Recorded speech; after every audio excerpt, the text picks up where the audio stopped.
I challenge you, make this dua. Wallah, if the Imam made this dua, you would throw a shoe at him from the back. And look, brother, what's this dua?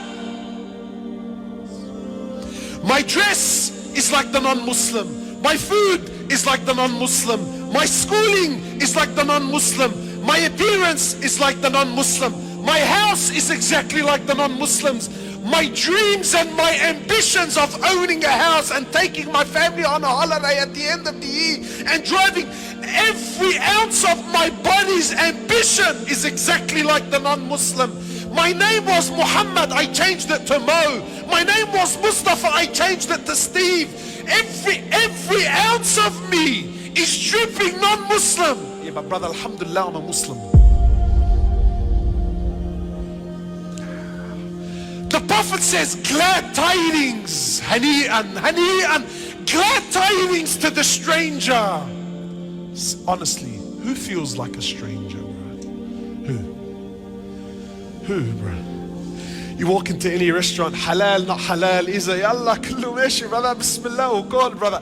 We're deep down in our hearts. Where? Look, you know what? It's one thing when the brother says to me, listen, I have an addiction and I'm trying to deal with my addiction. Wallahi, I will appreciate it. Look, the man knows he has a problem.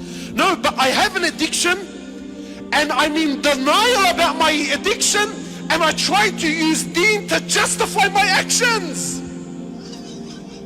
Isn't that interesting? So you might tell me, look brother, you know, maybe the Prophet was going through hard times. On his deathbed, sallallahu alayhi wa sallam, he was going through sakarat al-maut, conscious, unconscious, in and out. So he lost consciousness. Aisha is there, radiallahu ta'ala anha. Then he wakes up. Then he says to Aisha, authentic narrations, he says to Aisha, imagine, Aisha was 18 years old when the Prophet died. How old was she? 18.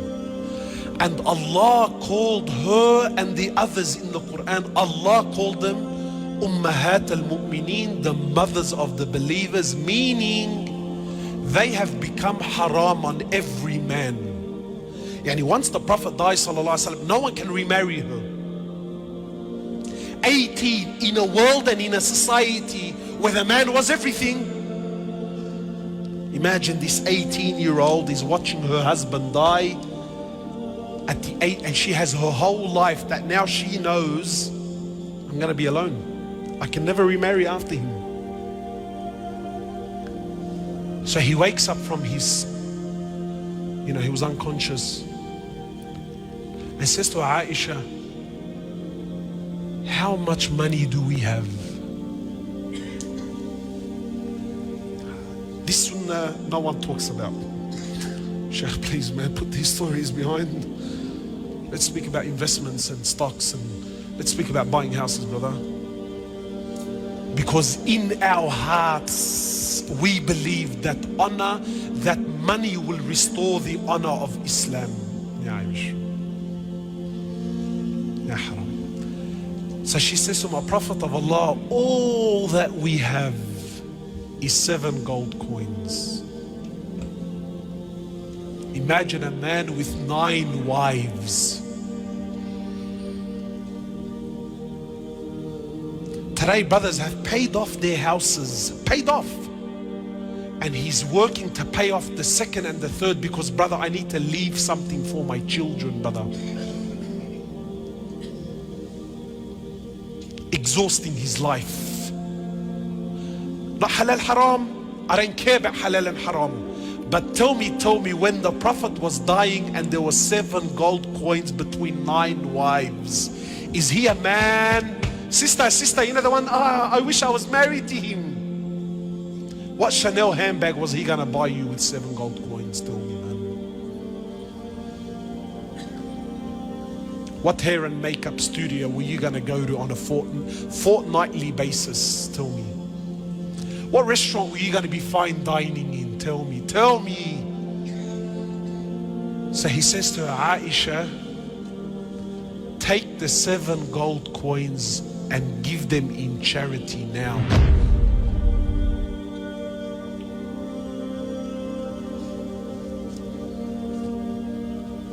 see the sicknesses, my brothers. Just try this. Just try this. Go to a sheikh. Go to a sheikh. Tell him, look, sheikh, there's a religious brother. Don't tell him the prophet, because we've been programmed. We've become professional liars, my brothers. Professional. You know, some brothers would, brother, when you say the name of Rasulullah, oh, I get chills in my spine. Sallallahu alayhi wasallam, brother. Subhanallah, his name, it does something to me, you know. And yet you look at him from top to bottom, there's not an ounce of Rasulullah on him, sallallahu alayhi wasallam. Wallahi, just try it. Go to a sheikh and tell him, listen, sheikh, there's a brother we know, he has a big beard. He's dying and he's leaving his family with nothing. What do you think, sheikh? What deen is this? What fikr is this? What understanding is this? This is extreme, brother. This is a... Then tell him the prophet left 9 wives with nothing. But he left them with something far deeper. He left them with iman and tawheed and belief in Allah. So he loses consciousness, then he wakes up and he says to Aisha, Aisha, what did you do with the 7 gold coins? 7 gold coins, Ya Rasulullah, leave him, man, let him be. Aisha, 18 years old, she's alone, haram, yani, leave her, khalas, 7 gold coins, yani, they're not gonna make her rich. No, like it's no, but there's something far deeper. So she says, oh Prophet of Allah, look at our mother, man.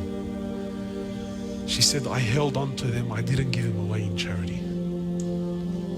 I'm scared.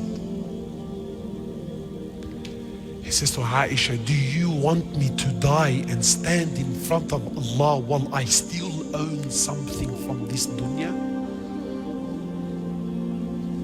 Is this how you want me to stand in front of Allah, Aisha?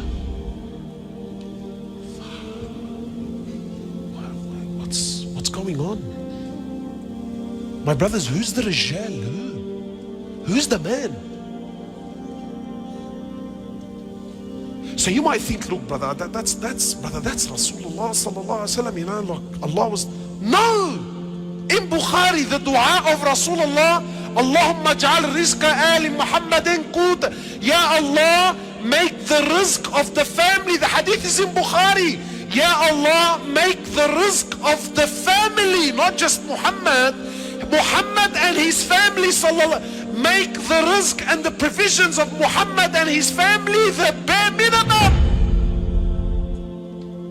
I challenge you to make this dua. Wallah, if the Imam made this dua, you would throw a shoe at him from the back. And look, brother, what's this dua?